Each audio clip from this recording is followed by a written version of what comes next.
Well, thanks for coming along tonight, and it's great to be back at an actual meeting rather than a virtual meeting, and this is the biggest one we've done since the pandemic, although there are still limitations on space or people coming within the space. It's great to have Angus Taylor back as a speaker. He's a good friend of the Sydney Institute. You know him well. I'll introduce him briefly. Graduate in economics and law from Sydney University as a Rhodes Scholar with an MPhil from Oxford. Worked in business for many years. More recently, the member for Hume, elected in 2013. Currently, of course, the very busy Minister for Energy and Emissions Reduction. And tonight's topic is energy and emissions reduction, a Liberal Party approach. Many thanks, Angus Taylor.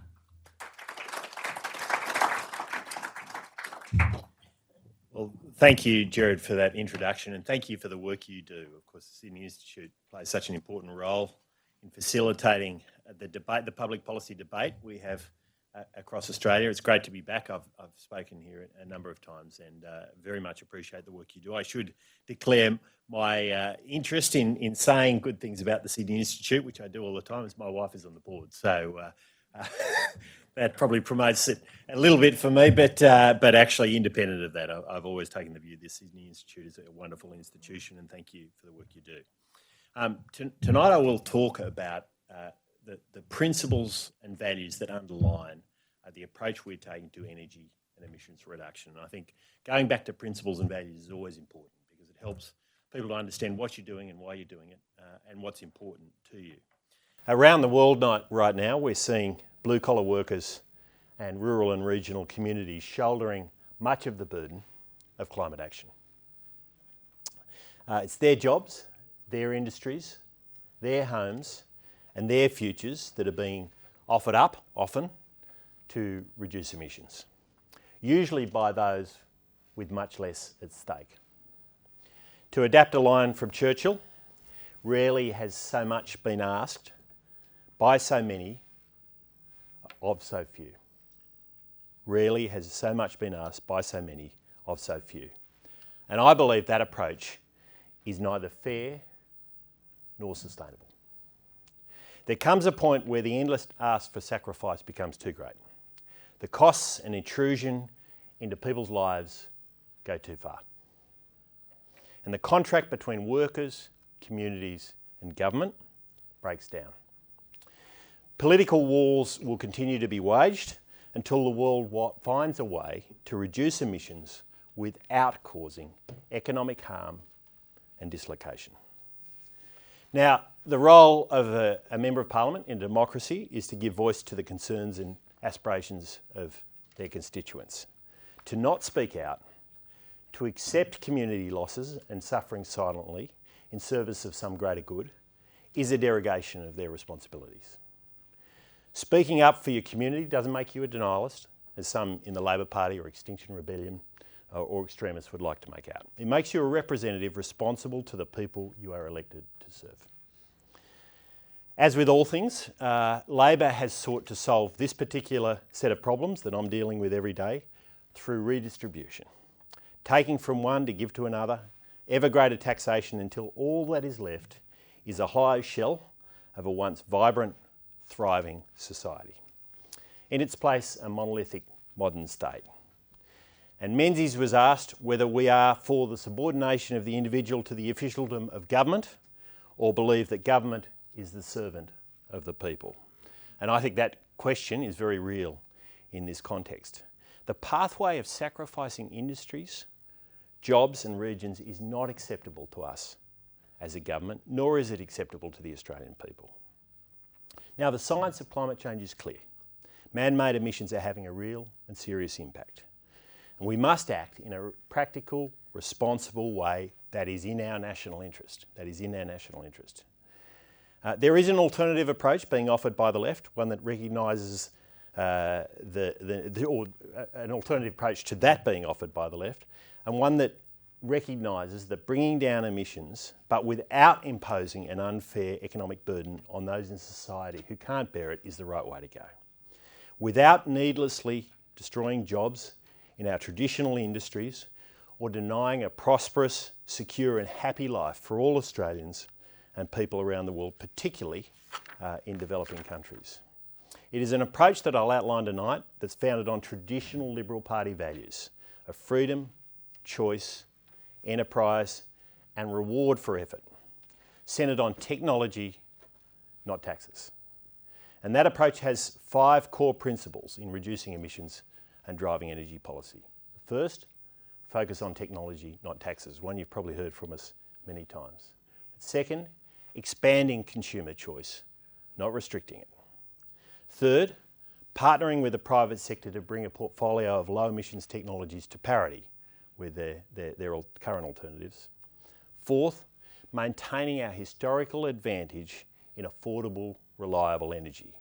And fifth, setting goals that are ambitious but achievable and then beating them. So let me start with the first of those principles and perhaps the most important, which is technology, not taxes. The reality is that despite 3 major international treaties and the best efforts of governments and communities, entrepreneurs and investors, global emissions are higher now than they were before the pandemic and higher than at any point in history. Now it's true that there are some countries, mainly very high income nations like the UK, who have managed to reduce their domestic emissions very aggressively in recent years. We've done well, but I'm talking about a whole nother level. But this has been driven largely by the forces of globalisation. An ever-increasing share of global manufacturing, steel production, oil refining has shifted to Asia, while European countries, and to a lesser extent the United States, have shifted towards services and advanced manufacturing. These sectors they've shifted towards are much less emissions intensive to begin with and much cheaper and easier to decarbonise. But while a few nations' domestic emissions have fallen, global energy use has increased by more than 40% since the year 2000 and emissions have risen by a similar amount. And they're projected to keep on growing. In fact, if developing countries achieve their 2030 Paris targets, emissions from developed countries will need to fall by more than 200% over the decade to keep the world on the narrow path to 1.5 degrees. Think about that for a moment.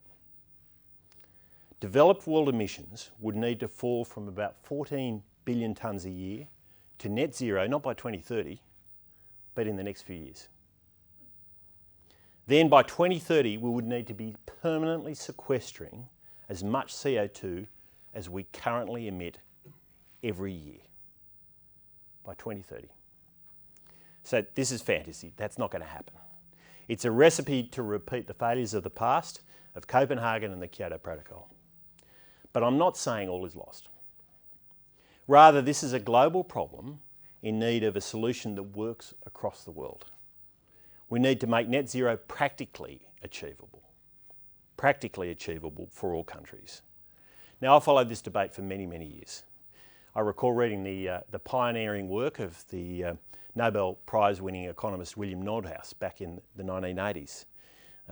When I worked at McKinsey in the 1990s, I was close to the development of the abatement curves, which are central to thinking about this issue today still.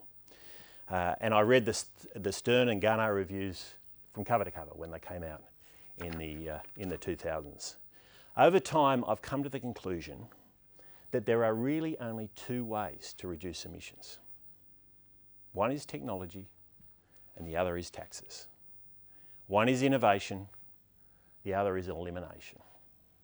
We can harness great innovators, engineers and enterprising organisations to bring low emissions solutions to the market at costs that are intrinsically attractive to investors, or alternatively, we will need to suppress and close energy intensive sectors of our economy and the well-paid secure jobs they provide. As well as deliberately imposing costs on industries, this approach would hurt the most exposed industries to global competition.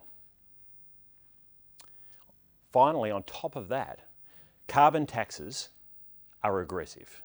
Their burden disproportionately falls on blue-collar workers and those who live in the regions, over those who live in inner urban areas and work in service industries. Carbon taxes disproportionately hurt lower income workers because energy is a higher proportion of household bills.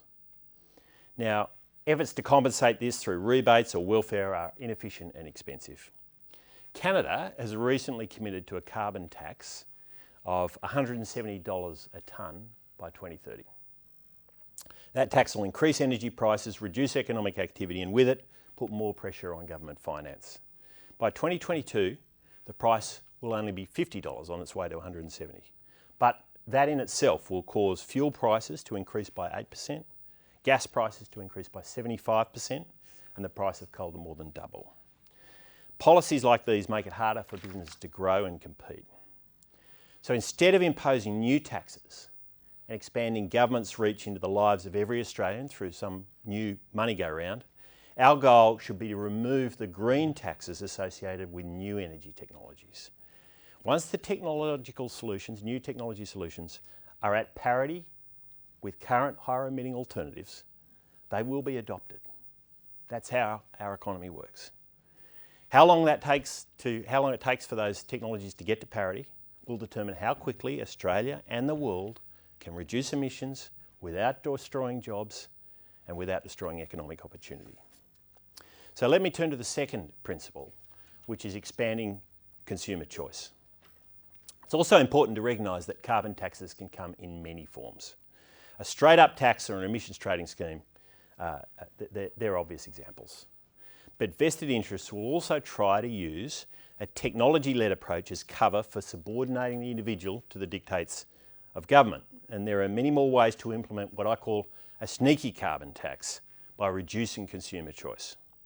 So for example, requiring Australians to purchase a certain number of electric vehicles is just a sneaky tax.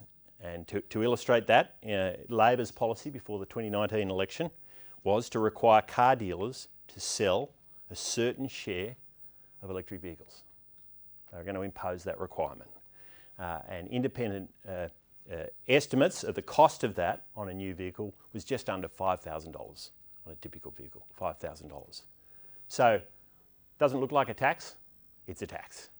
It's a tax when you go down that path. Imposing quotas for particular technologies or fuel services or fuel sources is just a sneaky carbon tax. Instead, government's role should be to support and expand consumer choice, consistent with our belief in the rights and freedoms of individuals. We see an important role for government in supporting early stage innovation, research and development through organisations like the CSIRO, ARENA and our universities. That's central to the approach we're taking in our technology investment roadmap, investing in technologies that offer the potential for lower emissions without additional costs, without imposing economic burdens.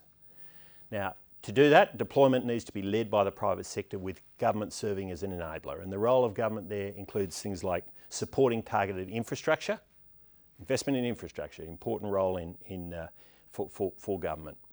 Ensuring transparency and facilitating choice and accountability, facilitating voluntary mechanisms for emissions reduction, and facilitating the entry into the market of technologies that are approaching parity, that aren't going to cost consumers extra. As they approach that level, government can play a role in financing or purchasing low-cost abatement. So government's role ultimately is to knock down barriers to deployment so that consumers can benefit from the advantages of those lower emissions technologies. Now, there are many examples of where we can do that, examples including certification of clean hydrogen. So buyers in Australia and overseas can have confidence that the energy they're purchasing is low emissions. And for many businesses, that's what they seek to do now. Our $72 million Future Fuels Fund is all about making targeted investment in infrastructure so that households and businesses can buy an electric vehicle if they choose to, or can buy a hydrogen-fueled vehicle if they choose to. We need to make that choice possible by investing in the right infrastructure.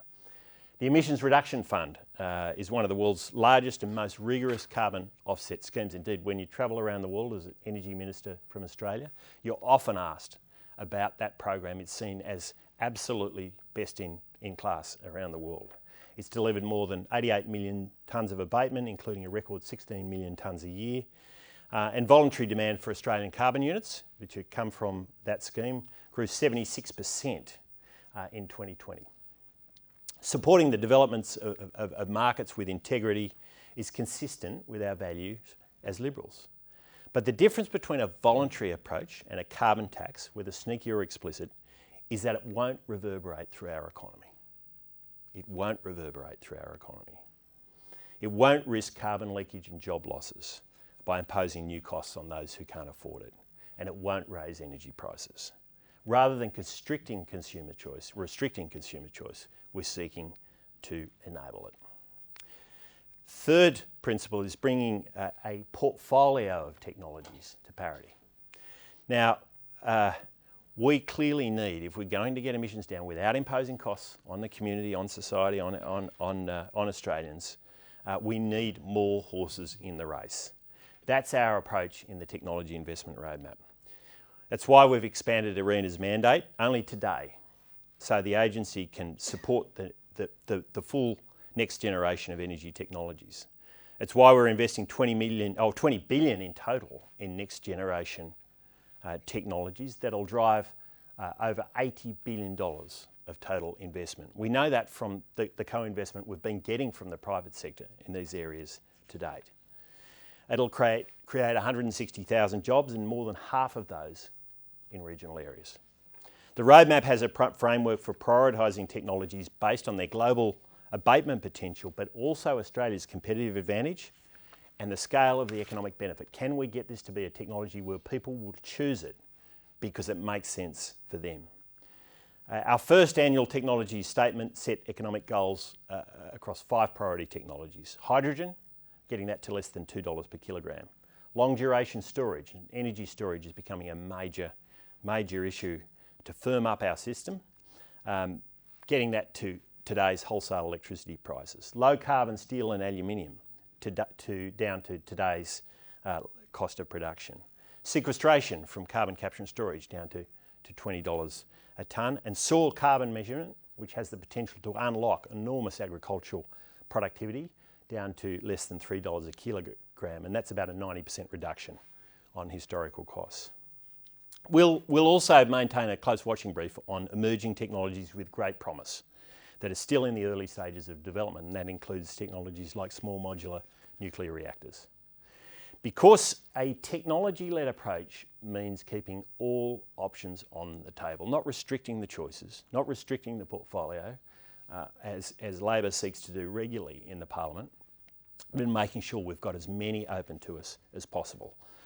We're actively engaging with countries around the world in this approach, including the US, the UK, Germany, Japan and Korea. And our former Chief Scientist, Alan Finkel, is leading our efforts to attract international investment to Australia and alongside Australia in these energy technologies. Now, the next principle is one that is very dear to my heart and is really, in many ways, my highest priority as Energy Minister, and that's maintaining our competitive advantage, Australia's competitive advantage in affordable, reliable energy. Margaret Thatcher declared that it's prosperity which creates technology that can keep the earth healthy. We can keep the earth healthy because we keep ourselves prosperous. And that continues to resonate today because it's true. Our natural resources, coal, gas, uranium, water and wind, as well as sun, of course, are abundant and in combination almost unrivaled. Australia has built some of the world's largest and most successful energy supply chains into Asia, and we will continue to. But our prosperity will be undermined if we pursue decarbonisation at the expense of reliable, affordable energy. It's folly to think that we can reduce emissions by restricting our exports of agriculture, coal or gas. That won't reduce global demand for those products. It simply won't do it. Until clean energy solutions are cheaper than their existing approaches, any supply gap will be filled by our competitors. But as the economics of these new technologies change and these emerging technologies change, energy systems can rapidly transform. We've seen this firsthand with solar. where underlying unsubsidised costs of household solar have fallen dramatically, around 90% over the last decade. We're now deploying particularly household solar at a rapid pace, but all solar and wind is being deployed 8 to 10 times faster per person than the global average. We have the highest level of household solar in the world, 1 in 4 houses, and you only need to go out to the western suburbs of Sydney to see the extraordinary uptake in that area. And it is being driven increasingly by underlying economics because of cost reductions. A rising share of intermittent generation, which is what that is from solar and wind, makes dispatchable on-demand generation more important than ever before. Ideally, we want to see the private sector making investments in that complementary dispatchable generation, that firm generation that we need, but we've seen distortionary incentives from state governments and breakneck pace of change. In New South Wales, for example, we are seeing some change in very recent times. Energy Australia's commitment to build a new gas-fired generator at Tallawarra in the Illawarra is the first investment in dispatchable capacity in a decade. First private sector investment in a decade. So that's fantastic news. But to keep prices low and to ensure reliability, much more capacity is needed, and that's why today we've announced our investment in a new gas-fired generator at Kurri Kurri in New South Wales in the Hunter Valley, a major new project desperately needed as the New South Wales grid comes under increasing pressure, and we've seen that even in the last week, where the Tomago smelter had to be turned off 3 times for between 2 and 3 hours to be able to absorb the changes that are taking place in our grid. It's also why we're investing in Snowy 2, in Battery of the Nation in Tasmania. So in the short term, we're stepping in, but as the private sector steps up, we'll always step back. The 2025 market reforms in the electricity market that we've announced in recent weeks are all about sending that right investment signal to get that firm, dispatchable generation into the market alongside that record level of investment we're seeing in renewables. We need to ensure that households, small businesses and industry also have access to affordable gas. Our liquefied natural gas supply chain to Asia has rapidly become one of our largest exports, and we're the biggest exporter of LNG in the world. It's reducing global emissions by up to 165 million tonnes annually by displacing more emissions intensive fuels. So here we are, the biggest LNG export sector in the world is actually reducing emissions in our customer countries, and they need it for that amongst other purposes. We've got to take advantage of our ample gas resources to capitalise on recent gains in our local manufacturing sector and our emerging hydrogen industry. That is the essence of the gas-fired recovery. Finally, turning to my last principle, ambition is important, but outcomes are what ultimately matter. As John Howard once said, I would rather promise half of what people might want and honour 100% of it than commit myself to everything and deliver only half of it. What a great quote. I would rather promise half of what everyone might want and honour 100% of it than commit myself to everything and deliver only half of it. Many in corporate Australia are only now discovering what we in the Coalition have appreciated for a long time. If you don't have a plan to achieve your commitments, activists and special interest groups will hand one to you. They'll hand you the plan. It won't be yours. And that is a recipe for non-durable solutions, for bad answers. Every year since we came to government in 2013, our forecast position on emissions reduction has improved every year. While others walked away from Kyoto, countries like New Zealand and Canada, we stayed in and we beat our targets last year by more than 459 million tonnes. So that's almost a year's worth of emissions reductions. Emissions are now 19% below 2005 levels, and between 2005 and 2018 we reduced emissions faster than peers including Canada, New Zealand, Japan and the United States. We are on track to meet and beat our 2030 targets, and I look forward to releasing updated forecasts later in the year which will show further improvements. The last time I addressed you in 2018, I noted the public's lack of trust in politicians and government. Australians have a healthy cynicism of politicians and their governments. And only today, the International Energy Agency has pointed out the yawning gap the yawning gap between ambition and rhetoric and what's really happening on the ground. That's why a real plan to deliver on commitments is so important. The alternative is for the many to continually ask the few to make even greater sacrifices. Now, I believe we're now in a rare window for bipartisanship on these issues, if only because there is no other approach. Unlike our response to the pandemic, our response to this challenge cannot be temporary. It needs to be sustainable, politically and economically, for many years. So in closing, I believe that our liberal values are as relevant to the role of government today as at any time in our history. Those values are particularly important in a portfolio like mine, where left-wing values have dominated. And focusing on what works for all Australians, whether they're in cities, suburbs or regions, is more important than ever. Our values may not always be fashionable, but they work. And that's why we remain committed to them. Thank you for the opportunity, and more than happy to take questions, Gerard. Many thanks, Minister, for giving a significant speech on a very busy day for you, I must say.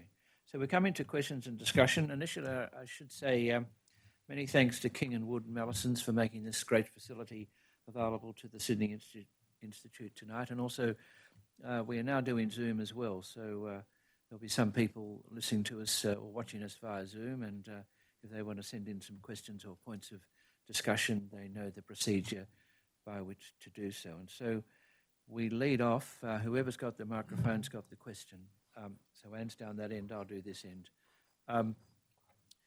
Minister, you know the old. You spoke about workers in industries, and you know the old term. You know, what about the workers? Now you're a minister from an electorate that's got a large agricultural industry within it, or industries within it. What you've announced today and what you've spoken about tonight, the question is, what about the farmers? Well, it's a great question, and the farmers are absolutely central to our thinking on this, because there's two pathways on all of this. One is to say to farmers, you're producing a lot of methane and you've got to stop, and we'll shut you down if you don't. And the truth is that there are many people out there who think that's the right approach. We don't. We absolutely don't. And you know, I've laid out some of the reasons for that in what I said. I would also say that farmers actually face a real opportunity here. We've seen some serious degradation of our soils and the nutrition in our soils in recent decades. To some extent, in that period we had of lower commodity prices towards the end of the last century, through the 80s and 90s and early 2000s. We've seen a reversal of that. But the investment in soils and nutrition in soils is a huge opportunity for agriculture. I know this, I see it every day. I know it from my personal experience. The beauty of that is not only can that raise agricultural productivity, it can actually absorb carbon. So here's a great example of a technology which is pretty well understood, which is increasing agricultural productivity, or a series of technologies that can increase production and absorb carbon emissions at the same time. What's holding us back? I think a fair bit of it is the capacity of farmers to finance that. And it's always a tough game where making ends meet is really difficult. And there is a role there through the Emissions Reduction Fund that we're working on very closely now to make that more achievable. But I think that is a real opportunity. And that's a very different approach to saying to farmers, you know what, you've got to do something about those burping cattle, which is not an easy problem to solve, let's be clear. Thanks. There's a question up the back. You just stay there. Yep. Okay. Thanks for the talk, Mr. Taylor. In 2008, when the Garneau report came out, he made the point that at that time Australia contributed about 1.6% emissions to the worldwide burden. He also said that even if Australia overnight went to zero emissions, it would be purely symbolic, would have no practical relevance in this whole situation. Why is it that it seems so difficult to get these basic truths across in the debate with a population of 25 billion in Australia and world population of 7.5 billion? We cannot say that. Yeah. Well, I think the crucial thing here in this whole debate is to keep coming back to the facts.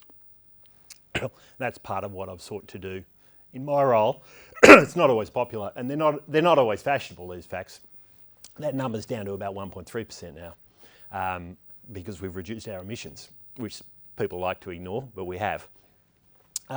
So the question is, at 1.3%, can you change the world's climate? No, you can't. I mean, John Kerry made the point that at the much higher level the United States is at because of their bigger country. He made the point recently that the United States could eliminate all its emissions overnight and it wouldn't make any difference. It's just a statement of fact. But it's also true that if we're going to get global emissions down, everyone's got to play their role and it's got to be done sensibly. And this is why I say that the right approach to this, take a sensible, pragmatic approach where you don't destroy your economy and you'll bring your population and your communities with you in that process. If you take the alternative, the technology-driven, cost-driven approach, which is very attractive to some, sometimes because they have ulterior motives, not always, but sometimes. That is an approach where I don't think you'll bring the community with you and you won't bring the country with you. So that's why we're taking the approach we are. Minister, you referenced the IEA report and the yawning gap that was identified, and yet the same report talks about the cessation of all deposits of hydrocarbons. How do the two correlate, and how should that be interpreted? So the IEA puts out scenarios, it puts out a range of scenarios on a regular basis. There are many different scenarios for how you get to net zero. That's one. In fact, it was more focused on the short term than just the longer term. But the point I would make is this. If we're going to get there and bring the world with us, it's going to be through technologies that are chosen because they're good for the buyer of that technology. Now, we didn't replace the horse with the car by taxing the horse. We did it because Henry Ford and others actually were great entrepreneurs, engineers, and they came up with a fantastic product that people chose. That's how you do it. That's how supply chains and industries are revolutionised. That's what we understand as Liberals, because we do understand the role of enterprise, the role of innovation, the role of aspiration in making society better. So that's the approach we should take. Now, there's a lot of hard work to do in that. I understand that. And there's a role for government to play, as I said, an important role, particularly around the research development and getting that technology to those points of deployment where people are going to do it themselves. That's the role of government, not to impose taxes and move money around the economy in huge slabs to try to compensate people who've been hurt over here. That you just know the political economy of that is always going to go wrong. So this is how we need to do it. Now, if we think it's hard dealing with our more vulnerable communities here in Australia, whether it's our communities in regional areas, in agriculture, manufacturing, mining, you can imagine what it's like dealing with the lower income communities in regional areas in developing countries. And the politics of that is even harder still. So finding a way to do this where people choose to do these things because it's good for them, that's the Liberal way, and that's how we need to approach it. Thank you. Minister, it's an admirable task you're conducting in stoically trying to implement the Liberal values, which are appropriate. In hindsight, do you think that the biggest inhibitors may have been the industry itself, the incumbents that were reliant on fossil fuels, the regulators and the market operators who resisted the transition into renewable energy by sticking to this energy-only market and not going into a capacity market, and the media, who have all of a sudden become experts about baseload but don't really recognise technology very well. So could it have been managed better and in that way you wouldn't have had to wield the big stick, which now seems like... Yeah. Look, history is easy because we're all wise in hindsight. But what is clear, and there's great wisdom in the question you ask, what is clear is that there's two problems we're facing in our domestic energy markets, particularly our electricity market. Number one is that there's been more incentive to produce energy than capacity. So more incentive to produce energy on whatever day, at whatever place, at whatever time it's convenient to produce that energy, when the sun's shining, versus having capacity that balances that so that you can deliver 24/7. That is partly, and I won't get too technical on this, but partly at least because we have an energy-only market, and there's a very reasonable debate about whether that's a market well suited to the circumstances we're now facing, and moving to a market that rewards capacity, something that's dispatchable, that's there 24/7, that can be turned on quickly, incredibly important. And we've seen that, as I said, just in the last week. It's also true that Australia is the land of the oligopoly. Now, when I was back at McKinsey, anyone in the world who wanted to speak to a global expert on oligopoly went to the Australians. If you wanted to talk about monopoly, you went to the New Zealanders. But oligopoly, it was Australia. Now, the truth is that means sometimes industry participants don't love competition and look for ways to thwart it. And that's why we've had to strengthen our competition policy in this area. I think it's been an important set of reforms. And that issue, where you've got players who can influence price and are incented to influence price upwards typically, that's an issue we continue to deal with. I want that market to sort of move. It's moving. We're starting to see, the fact that we've got an investment from Energy Australia in Tallawarra, first dispatchable generator built in New South Wales for 10 years as a result of the process we've gone through, where I've said we need 1,000 megawatts. And Energy Australia has stumped up, and good on them. It's a fantastic outcome. We've had to fill the remaining gap. Hopefully we won't have to fill remaining gaps in the future. John Doherty, Minister, thank you for a lucid description of your government's policies in regard to emissions reduction, etc. It seems to me that your experiences as a McKinsey man would have certainly brought forward early in the piece, if you can't measure it, you can't manage it.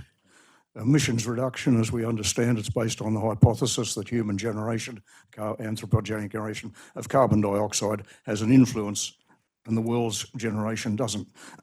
Well, the interesting part about that is that the last 12 months has been the most wonderful empirical example of the COVID laboratory for testing the influence of anthropogenic carbon dioxide on the world's CO2. Right. My question then relates to the fact that every minute of the day at one of the major stations in the world for CO2 that's used for Paris is the NASA NOAA Hawaii carbon dioxide measure. If that is going to be the measure where we determine, well, if it is, how we determine whether we've actually achieved anything, why are we not publishing that regularly every day to show that in the last 12 months there's been no change whatever, despite the huge economic downturn?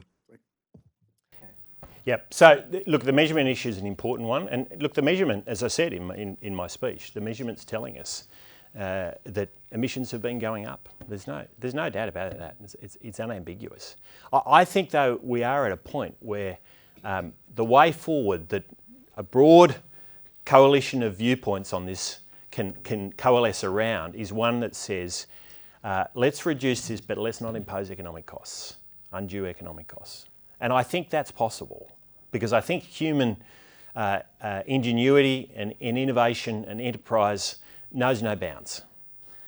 We're good at solving problems when we take it out of the sort of the day-to-day political frame, and we actually focus on solving the underlying engineering and economic problems. We do that well as humans. We've been doing it for a long while, and that's why we're as prosperous and successful as we have been in a country like Australia. So I think this is achievable, and I think the focus on achieving it globally is the right way to go, but what we shouldn't do is make economic sacrifice. And as Conservatives and Liberals, I think it's important that we occupy this ground, that we don't walk away from it and say, look, this is an issue we don't think is important, because the ground will be occupied by others. If we don't impose our values on this and drive our values on policy in this area, others will do it to us, and we'll end up with exactly the wrong outcome. Thank you very much, Honourable Minister.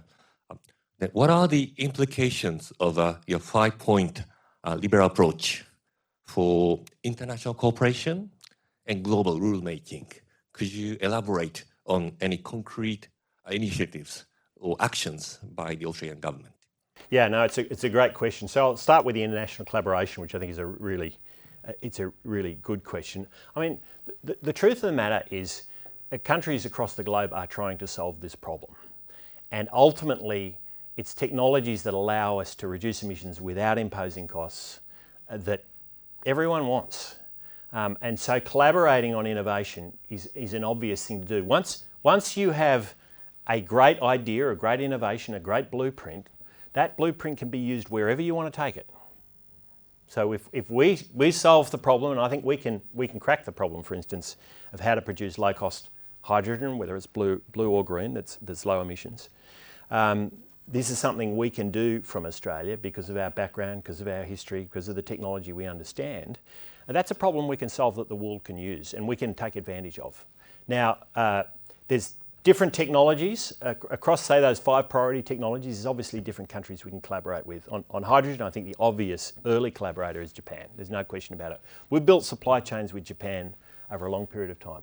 John Howard's very fond of saying that one of the greatest contributions of Menzies was opening up the iron ore market in Japan in the late 60s. And it was an extraordinary contribution. In fact, we're benefiting from it today with an iron ore price of over $200 a tonne. And that's been pretty damn good for government during a pandemic and for all Australians. So that's a great example. Soil carbon is potential for us to work closely with New Zealand, for instance, who's facing a very significant challenge in their agricultural sector. So those collaborations, I think, are enormously important. They have to be collaborations that work in everybody's interest. That's the nature of them. But I think that can be done, and I think there's enormous potential for us to work with countries across the globe in those collaborations. In terms of the other part of your question on rulemaking, I mean, the rulemaking system is there. The problem-solving approach is not. So there's lots of talk. Every COP we have this sort of, what's your target? Is your target as good as my target? Are you going to increase your target? But at the end of the day, the thing that I find that other energy ministers are always most interested in is how are you solving the problem? What technologies are working? How are you getting them to work? And how are you doing this without hurting your economy, your jobs, your opportunities? And I think that side of it is the piece where there needs to be much more global collaboration. Minister, big new project today for the Hunter Valley, for New South Wales. Will this have any impact on Snowy 2.0 in the sense that we've got now 2 big projects? One might be not as needed as much as the other? No, it won't. And it won't because the investment that we're seeing going into intermittent renewables like the household solar is so enormous that the firming up of that requires an enormous amount of dispatchable capacity, preferably flexible.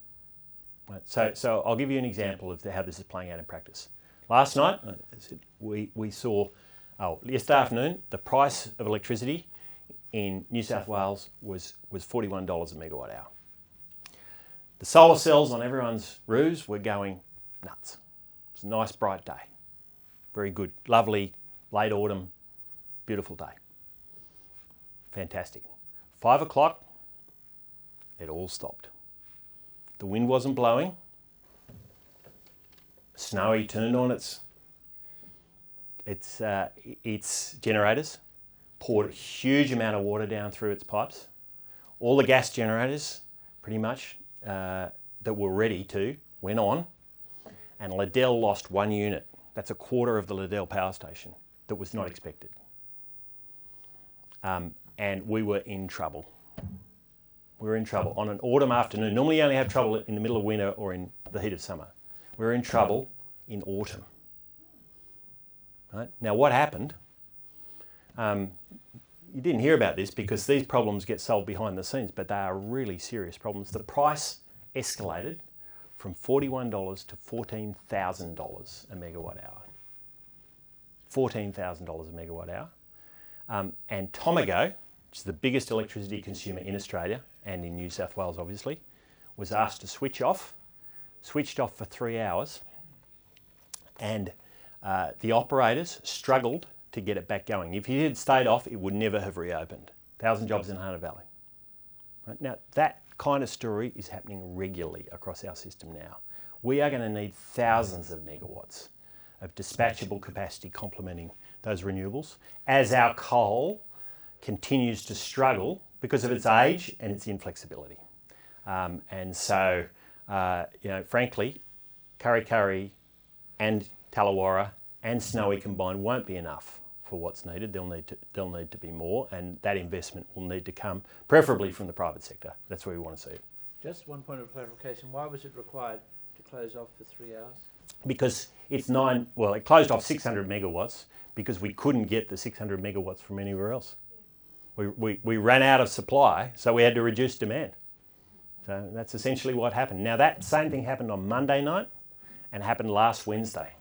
So 3 times in a week, we've seen a pattern very, very similar to that. And that's because we simply don't have enough dispatchable generation, and we haven't lost Liddell yet. We lose 1,600 megawatts in 2023. So that's why we need more dispatchable generation. And those running around saying we don't need it, they were the same experts who said when Hazelwood was planned to shut in Victoria a few years back, that the price wouldn't go up. Well, it did, it doubled. They were wrong, and they've been wrong many times because they misunderstood how fragile the system is. We're getting close to the end, we've got to be very quick. Just following on from that, going to Fired Up Four Corners program, and Kerry Schott, Chair of the Energy Security Board, saying batteries, others saying batteries. Horndale, 194 megawatts, 161 million. We need 1,200 of those to firm up 18 gigawatts, cost of 193 billion. Is that going to drop? And by the way, Snowy 2.0 will supply the equivalent of 1,804 batteries in capacity. So the truth is, if you look at the economics of storage, pump hydro, which is what Snowy 2 is way cheaper per megawatt hour than batteries at the moment. Now, battery costs are coming down, but they're still, particularly if you want to store for a long time period, long duration batteries as they're called, very, very expensive. They're coming down and they'll continue to come down. So if you look at how batteries are used in the system, primarily at the moment, it's what's called frequency control, which is very short term. It's like a whacker-packer on the electricity system. That's in cardiac arrest. You shoot some energy into the system or pull it out of the system using a battery. That's the role the batteries are playing. That's a pretty useful role, by the way. But for longer duration storage, the costs are still way too high. And that's why we've had a lot of announcements of plans to build batteries for long duration storage. None of them have come to fruition yet. We were hoping we might see some as part of this 1,000 megawatt target. We didn't. Nothing got to financial close. I think the costs will come down and you'll start to see them storing for longer periods of time, but like all technologies, that will take time. There's a question there. Yes? Thank you, Minister. My question is about the gas plant. The EIS for Snowy Hydro says that New Hunter Valley gas plant will operate for 2% of the time, so 1 week a year. It'll take 600 people to build it and 10 people to run it. AUMO and all the other regulators you refer to say that it's not necessary, and the private sector won't invest in it because the return on investment's too low. And gas is now significantly more expensive than alternatives. So why is a free enterprise Liberal government investing in low jobs and expensive technology? Because all of those facts are wrong, every one of them.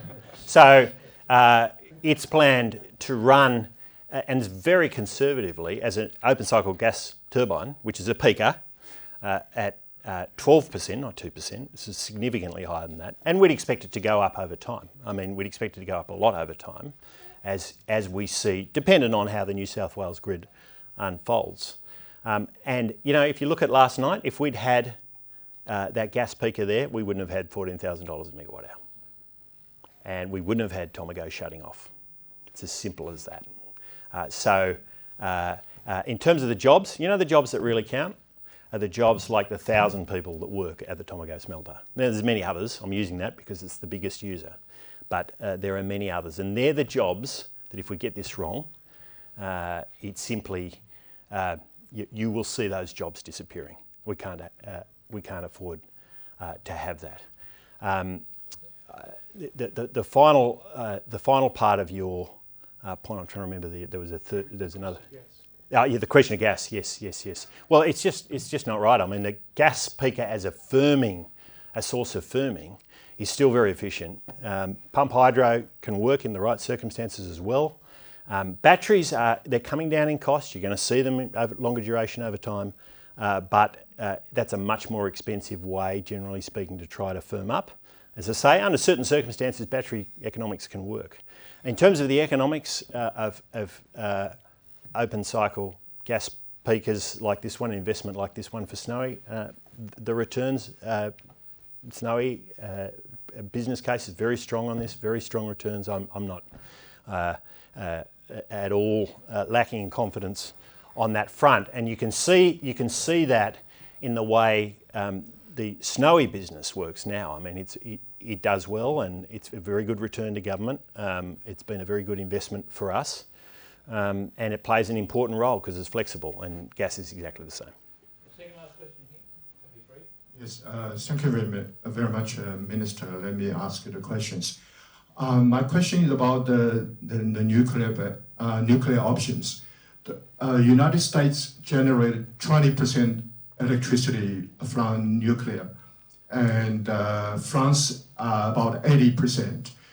And many countries cannot go for nuclear because they cannot secure supply of uranium. And Australia has very rich uranium deposit. So would your government will take priority consideration in terms of nuclear options? Thank you. Yeah. I mean, obviously there's a moratorium and there's no plan at this point to change that. But the point I made in my speech is we are seeing that the technology changing. Traditional nuclear power stations, we can debate the economics, but the capital costs are high. And they've traditionally, typically been built with obviously power generation in mind, but a more strategic purpose in mind as well. And so the economics hasn't been a barrier, even though they've been expensive. Small modular reactors, the prospect is that they'll be significantly lower cost and more flexible. We've seen until recently only 3 built, all in the developing world. We'll start to see them being built in the developed world in places like the United States in the next few years, and I think we've got to watch very closely to see how that plays out. What I would say is if the attitude towards nuclear is going to change in this country, it'll need to be bipartisan. It'll need to be bipartisan. I mean, there are approvals required at so many levels, both formal approvals and less formal approvals, for it to occur, that without bipartisanship, I think it has no prospect of success. There's some in the Labor Party that I know are very supportive of it. There's many who are not. And so that's a change we'll be, if it does occur, we'll be watching very closely too. Finally, you had a big day today. Any other announcements in the pipeline? I think it's enough for this week. When you combine fuel refineries and gas generators, I think we've done pretty well. Still 2 days to go. 2 days to go. 2 days. We've got counters here, you see. Look, it's a busy night. The Minister's busy, and I'm glad you've all been able to come out to one of our rare public meetings again, and it's great to see you all. So I just want to say thanks to the Minister. It's been a very busy day. It's been a very important talk, and you engaged terrifically in the question and discussion period. So thanks to everyone here for being brief and to the point with their questions and comments. We'll love to have you back sometime in the future, but for tonight, well done and thank you. Thank you.